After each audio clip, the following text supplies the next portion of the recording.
Del libro del Génesis. En aquellos días Jacob salió de Beerseba en dirección a Harán. Casualmente llegó a un lugar y se quedó allí a pernoctar porque ya se había puesto el sol. Cogió de allí mismo una piedra, se la colocó a una guisa de almohada y se echó a dormir en aquel lugar. Y tuvo un sueño. Una escalinata apoyada en la tierra, con la cima tocaba el cielo.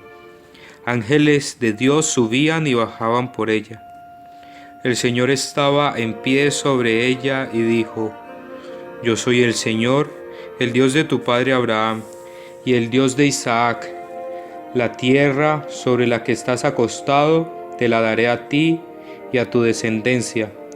Tu descendencia se multiplicará como el polvo de la tierra, y ocuparás el oriente y el occidente, el norte y el sur, y en todas las naciones del mundo se llamarán benditas por causa tuya y de tu descendencia. Yo estoy contigo, yo te guardaré donde quiera que vayas, y te volveré a esta tierra, y no te abandonaré hasta que cumpla lo que he prometido. Cuando Jacob se despertó, dijo: Realmente el Señor está en este lugar, y yo no lo sabía. Y sobrecogido añadió: Qué terrible es este lugar. No es sino la casa de Dios y la puerta del cielo. Jacob se levantó de madrugada, tomó la piedra en la que se había acostado y la levantó como estela. También derramó aceite por encima. Llamó a aquel lugar casa de Dios. Antes la ciudad se llamaba Luz. Jacob hizo un voto diciendo: Si Dios está conmigo y me guarda en el camino que estoy haciendo, si me da pan para comer y vestidos para cubrirme, si vuelvo sano y salvo a casa de mi padre, entonces el Señor será mi Dios, y esta piedra que he levantado como estela será una casa de Dios. Palabra de Dios. Dios mío, confío en ti. Tú, que habitas al amparo del Altísimo, que vives a la sombra del Omnipotente, di al Señor: Refugio mío, alcázar mío, Dios mío, confío en ti. Él te librará de la red del cazador, de la peste funesta. Te cubrirá con sus plumas, bajo sus alas te refugiarás. Se puso junto a mí, lo libraré, lo protegeré porque conoce mi nombre. Me invocará y lo escucharé. Con él estaré en la tribulación. Dios mío, confío en ti. Del Santo Evangelio según San Mateo. En aquel tiempo, mientras Jesús hablaba, se acercó un personaje que se arrodilló ante él y le dijo: Mi hija acaba de morir, pero ven tú, ponle la mano en la cabeza y vivirá. Jesús lo siguió con sus discípulos. Entretanto, una mujer que sufría flujos de sangre desde hacía 12 años se le acercó por detrás y le tocó el borde del manto, pensando que con solo tocarle el manto se curaría. Jesús se volvió y, al verla, le dijo: Ánimo, hija, tu fe te ha curado. Y en aquel momento quedó curada la mujer. Jesús llegó a casa del personaje y al ver a los flautistas y el alboroto de la gente, dijo: Fuera, la niña no está muerta, está dormida. Se reían de él. Cuando echaron a la gente, entró él, cogió a la niña de la mano y ella se puso en pie. La noticia se divulgó por toda aquella comarca. Palabra del Señor.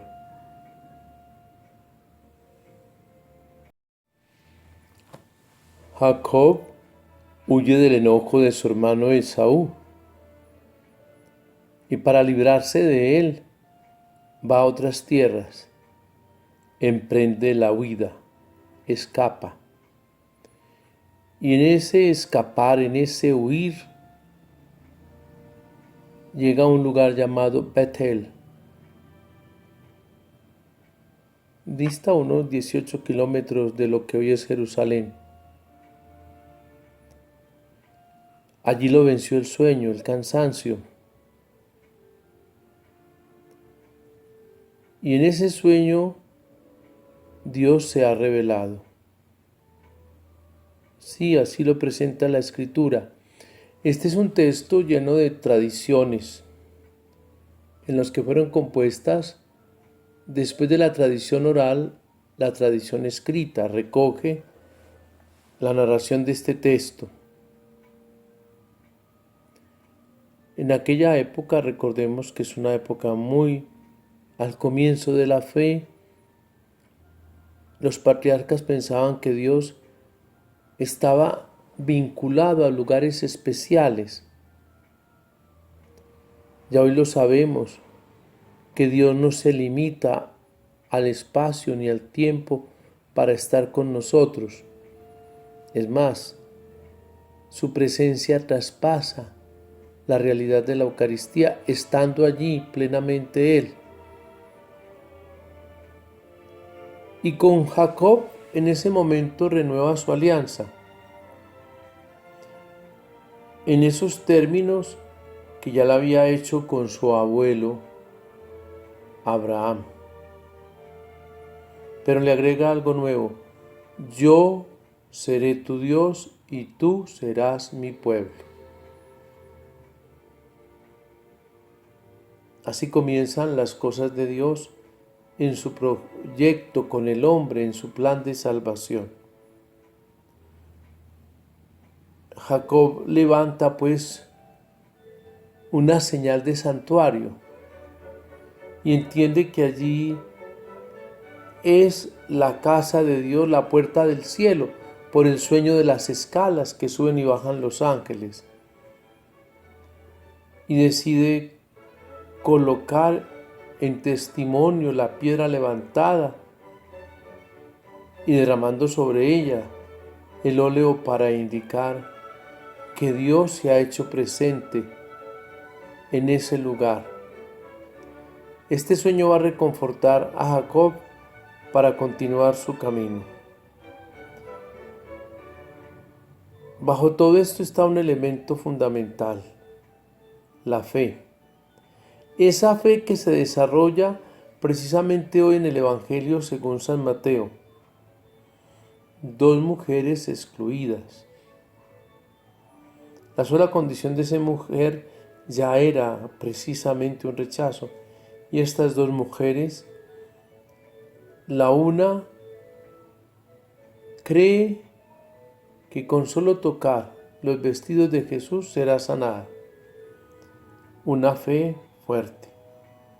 Mientras que la otra está muerta, según San Mateo. No tocamos aquí el paralelo de este texto en San Marcos, que tiene otras connotaciones, otras características. Curiosamente, Mateo es sucinto aquí, mientras que Marcos es amplio en narrar estas dos situaciones con las mujeres, la hemorroísa y la hija de Jairo, según San Marcos.